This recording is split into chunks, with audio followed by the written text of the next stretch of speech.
I call them tenets, but what are these like pillars that are so undeniably true that marketers need to adjust to them? Just generally, when I look around in the market, I spend time with a lot of companies, people not respecting these things that are undeniably true. Let's get into it and see where it goes. Tenet number 1, marketing is not sales. It sounds simple, but when you actually look at the behaviors and the metrics that marketing teams use, that they are most often doing digital sales in what most people would just consider marketing channels. So just because they're using HubSpot to send emails, or just because they're using LinkedIn ads, they call it marketing. But if you look at the behavior, it's really just digital sales to convert people to do sales. Sometimes it's the fault of individual marketers, but generally this is the fault of leadership, because the metrics that get set at the companies force marketers to only do this stuff. Marketing can literally do nothing else if you don't change the metrics away from what they are right now, which is some form of direct response leads that require attribution. We need to adjust the mindset of what we're doing in marketing, which is the lead gen component of it is the output of good marketing, not the input of what we're doing. What I am trying to accomplish in marketing is to educate the buyer so that they are ready to buy, not so that they fill out the form. It's a little bit of a different nuance. Tenet number 2, we need to look at marketing in a long-term window. People that are hitting the panic alarm and firing stuff off because their December pipeline was down by like 30%. When there's 30% less selling days, B2B buyers are checked out. We have this resurgence of a pandemic, some economic uncertainty. It's so fucking obvious why the pipeline's down 30%. And people are like, it's marketing's fault. What's wrong with marketing? We need to change something. Let's go hire another agency. We need a new strategy, whatever. When you look at marketing in such a micro view, like the ups and downs cause you to change strategies when you shouldn't. If I worked at a B2B company when I was starting Refine Labs and I executed the strategy that has gotten us this far to a pretty enormous growth over the past 2.5 plus years, and I worked in a company after 2 months of running LinkedIn content and having like 20 to 50 likes on a post. Not every company is coming to work with us. Not all of them are great fits. Not all of them are Series D companies or whatever enterprise companies people want to work at. A CFO, a CEO would have looked at that and been like, this stuff isn't working because I look at marketing in such a short-term window.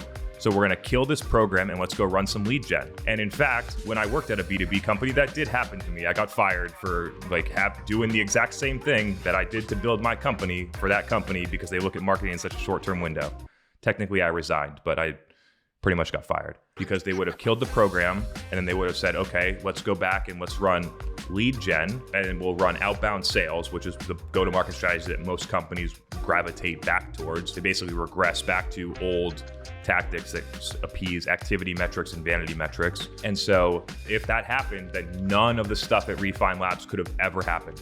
But then if you actually look at it in a long-term view, we had pretty strong traction on LinkedIn for about 6 months for me. Keep in mind at this point, we don't have very many employees, either a handful of employees. And then the pandemic happens and other companies don't know how to create content. They don't know how to post on LinkedIn. They don't know how to run events, while all those other companies are trying to figure out, how are we going to respond to this? Our events are gone. Nobody's answering our cold calls anymore. We're going hard on the content strategy that no one else knew how to figure out. And it actually accelerated through that component. And there's a ton of other changes that are happening in the marketing, removal of cookies, further emergence of dark social that we are capitalizing on. While other companies try to figure out, we capitalize because we've looked at marketing in a long-term view. I see companies look at marketing in too short of a window. Even looking at it in a quarter is too short for new programs, which cause them to move away from things that could work before they even have a chance to work. And then all you just get is this ping pong ball bouncing around, looking for shiny objects, trying to do different stuff. Tenet number 3, marketers need to create demand. And the best way to create demand is inside of dark social. It's undeniable right now.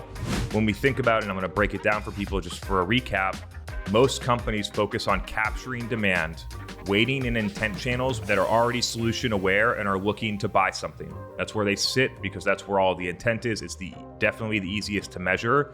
And they just grew up in places with Google and things like that. So they're just used to direct response with a lot of intent. And creating demand is actually doing all of the hard work to educate someone so that they actually go and look for something. And so if you're not creating demand and you're sitting down there waiting, what's happening is that something or somebody, maybe one of your competitors, maybe something that you don't see, that's helping people sort out their business priorities by educating them. And then instead of them adopting your product, they're adopting a different product for finance because they decided there was a better way to invest their resources with a product. You need to be the company that's going out there and educating the market on why they need to think about prioritizing what you're doing in their business. What are the risks? What are the opportunities? What are the pain points? These types of things people need to know deeply and then associate them with your company. And so now that we have a good set between capturing demand and creating demand, the tenet is we need to create demand. And the best way to create demand today is in dark social. Let me just pause and tell a story real quick. I was actually looking to buy something. I'm looking for a web app development firm. When I decided that I was looking for one, I didn't know anybody in my network that would know what to use. I didn't know of a single company because none of them had marketed to me at all. There's probably hundreds or thousands of those in the US, web app development firms. None of them created demand for me. And so because none of them created demand, where did I go? I went to Google search and then I looked for something and I found a top 10 list. I ended up submitting a couple forms. But that's the key here, is that the only reason that I went to search is because I didn't know anybody and I had no company had created demand. If a company had done that, I would have immediately routed to them and not even considered any other options. That's the power of doing it. While all the other companies are waiting there in Google search, you want to be the company that says, hey, actually, you don't need that search at all. I'm going to teach you all those things over here. In dark social and all those places is where we need to think about creating demand. Number 4 tenet is called the attribution mirage. I was on a call with a VP of RevOps today that was looking for straight line linear attribution on every single channel. We want to know exactly that when we put $20,000 in LinkedIn, how much revenue we're gonna get out and how many customers we're gonna get out. The only way that you're gonna get out of this cycle of just collecting shitty leads that your sales team doesn't like and doesn't close is to think differently about all of marketing. And you have to abandon this obsession with thinking that everything is going to be perfectly tracked and you're going to have something to tell you exactly what to do in a dashboard. The way that B2B buyers are buying is changing so fast. None of the software products out there can keep up because it's happening more fast and the software products can't innovate. The symptoms of this problem are actually getting worse and worse. If you look at them, none of this shit's on their roadmap. No attribution software company is trying to solve these things. And so it just gives marketers, I think, worse and worse data over time. And so we need to abandon the over-reliance on these tools and instead think about using a lot of different ways to measure attribution. Tenet number 5, getting customer insights from their community that they built. Without a doubt, that's the number one. If you're our marketing team, that's the number one thing that you can do in all of 2022. Not going to show up in a bunch of attribution reports, not going to give you a bunch of leads, but it's going to give you the insights from customers to think about how to message your product differently, how to inform the product roadmap, how to get people talking about your company and brand, how to get people aware of the differentiation between your company and the other 6 companies that are in your category, and the million other benefits of doing this. At Refine Labs, we've clearly proven out, and I mentioned it on a previous podcast, that I actually believe that the number one benefit of doing this whole activity, and we'll probably generate more than $100 million in ARR pipeline this year from this whole activity, and the customer insights are the most valuable thing. It's not even close. Like it's the reason that we're able to have this go and have you show up, and the reason that we're able to iterate messaging and develop a unique differentiated offering and think differently is because of the insights that get generated through this activity every week. So 5 tenets. Moving into 2022, maybe it's time for a change. Maybe it's time to think about looking at marketing a little bit differently. Number 1,